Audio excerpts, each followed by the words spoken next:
What's going on, guys? Jabba Swifty here, aka Jabba, and there comes a time in every man's life where he must utter the words, I was wrong. But not this man. No, I'm kidding. I was wrong. I was so very wrong. Let's get into it. In my recent Void Erosion video, I went in on Ines. Jabba, what about Ines? What about her? Really complaining about her special resource, going as far as to say to use Bunny or Sharon instead. What the hell are you talking about? Who are you talking to? Now, I was in pursuit to quickly make a quality video covering the Void Erosion Purge, so I rushed home, I grinded the first 16 levels, scripted, recorded, and edited the video, but I did not do a deep enough dive on Ines to give an informed opinion on her. So, I took a big step back and realized that this is the Ines update. Special operations have been moved to Echo Swamp with Order of Truth. The current final stage 20 for Void Erosion Purge is Order of Truth. The Defiler is toxic, weak to electric, but what is a Colossus in the face of a Glade gun build? I digress. So, after some much needed rest, I grabbed my notes, logged in, and hit the lab. So, this is my mobbing build. Now, guys, I'm not going to act like this is the ultimate Gyat Buster 3000 build that everybody should be using. It's a video game, have fun, that's what makes modding fun, make it your own. But with this build, I'm able to get through all the content, one-shotting pretty much everything along the way. Now, when it comes to elites, their hit points do scale higher depending on which activity you are completing. So for an example, the hard special operations in the Void Erosion Purge, the health pools for those elites is massive. But when it comes to elites and name bosses, if you just charge up skill 3, you'll make quick work of them. If you need receipts, here they are.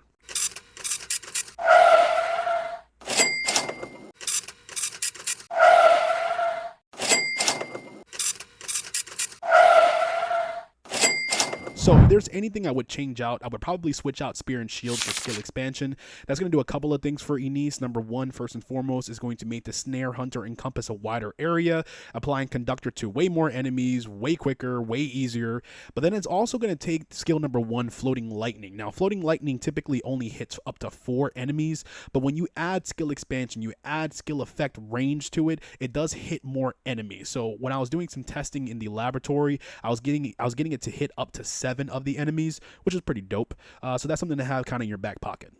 Now, another build that I did want to try purely for entertainment purposes, I just wanted to see how much damage I could actually get out of Ines. So I threw survivability off of a cliff. I switched out HP for shield conversion MP to take advantage of the Plasma Oscillation's Dark Current. Now, Dark Current scales off of her max MP, firearm, and skill critical hits. They proc Dark Current, and we all know that the Secret Garden was just like made for Ines, and the base skill critical hit rate for the Secret Garden is amazing already. And I feel like Rob from Comments Explain when I say, man, let me tell you something, man. Let me tell you something. This build is extremely fun. Granted, you need to be moving constantly, but the Secret Garden is just proccing Dark Current, and you're just annihilating elites and name bosses alike, especially when you have it built out for the Order of Truth.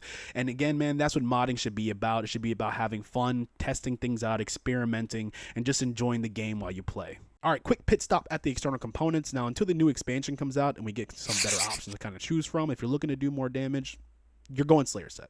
You're going Slayer set. But the cool thing about Ines is with Plasma Oscillation, skill critical hits have a chance to restore some MP. Now, I'm not going to act like you're going to fill up the MP bar with this, but it's a cool little padding to have against the penalty for skill costs with the Slayer set. If I want a little more survivability, be a little more comfortable, I will switch to my I Wanna Live preset. If you're wondering where that name came from. Quick One Piece reference for you, moving on to reactors. Now, when it comes to reactors, electric, skill power boost, and skill critical hit damage have done extremely right by me. I use this reactor for pretty much all the content, including Colossus. Now, I know some eyebrows just raised when I said that. You're probably like, bro, additional attack to Colossus. I'll get to that in a second. But a quick sidestep. I did invest more into the additional attack for Order of Truth and skill critical hit damage reactor that I have. And here's what I'm going to say, okay? The current reactor that I'm using, the base skill critical hit damage before we proc pest control or any other buffs is 1,320,000. I'm rounding here. The additional attack to Order of Truth, the base skill critical hit damage is 1,404,000. So that's like an 83,000 difference in damage.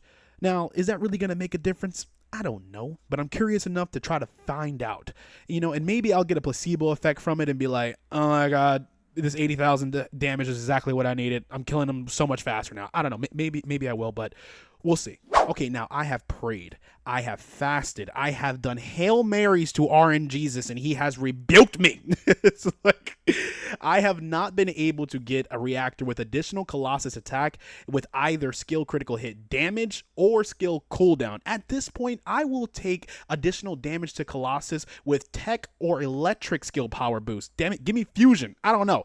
But the other day, I farmed for 3 consecutive hours. You know how long consecutive is, don't you? And this is what I have to show for it.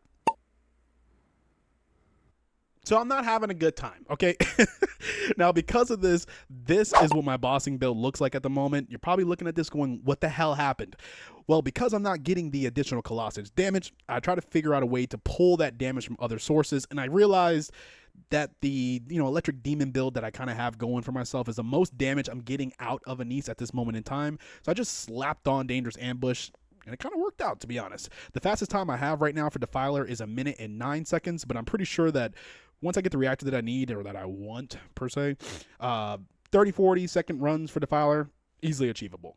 Now, one thing in my Void Erosion video that I was bitching and moaning about was the fact that you can't continuously gain plasma from single targets, i.e. a Colossus. But I will extend a massive olive branch in saying that if you could continuously gain plasma, let's just say from Defiler, and spam skill 3, you probably would be defeating every Colossus now and maybe for the foreseeable future in like 5 seconds. So I understand. Again, receipts. So I jumped the gun. She's an electric demon for all activities. Jabba out.